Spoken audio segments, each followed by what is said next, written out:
Carol. I'm going to open with what I could call a quote, but it's something I read as graffiti on the wall last night. I won't tell you where. And I'm going to edit it a bit, and it says this: going to church on a regular basis no more makes you a religious-oriented person than standing in a garage makes you a car.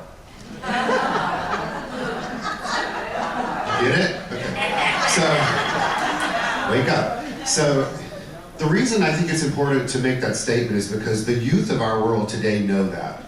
They know that it is inherent within them to be spiritually motivated and socially active at the same time. And they haven't had years, many of them, to be indoctrinated by religious doctrine. And I've personally had the great opportunity to witness youth around the world today who are longing to work, as it said in my bio, hand to hand and heart to heart with each other to make a difference in the world. And what they're realizing is that nonviolence is the way, in as much as that we all may see differently on television and in the news and reading newspapers, and even potentially believe that youth are violent by nature. The reality is that they are not. They are quite loving by nature, and they're desiring at the depth of their being for us to lead them, but to not be talking heads to them. That the youth of today understand that we live in a really, really small world. And in as much as many of us may know that by means of technology, I believe it's at their cellular level that they understand that we are one on this planet. And so they are longing to get out and make a difference in the world through means of things like the Malawi School Project or through nonviolence activities, and give of themselves and sit back and share with their brothers and sisters of humanity, allowing the differences to be things to be celebrated and not looked down upon.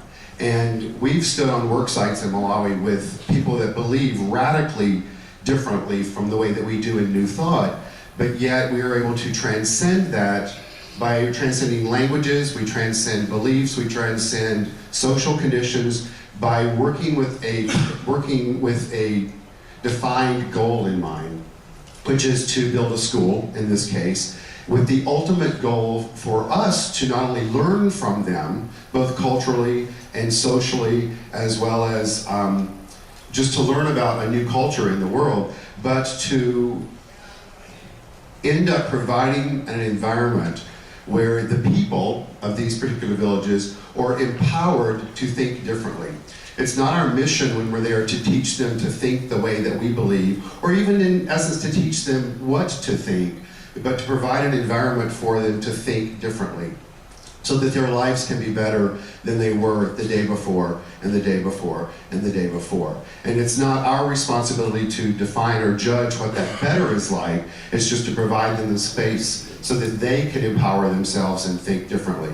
The mission statement of the International Centers for Spiritual Living is to awaken humanity to its spiritual magnificence. Youth are ready to do that. And so I invite all of you, when you go back to your communities, to your centers, to your temples, to your mosques, to sit back and listen to the youth. Listen to what they have to say, ask them what they want to do, and then empower them through their own self-leadership to do that.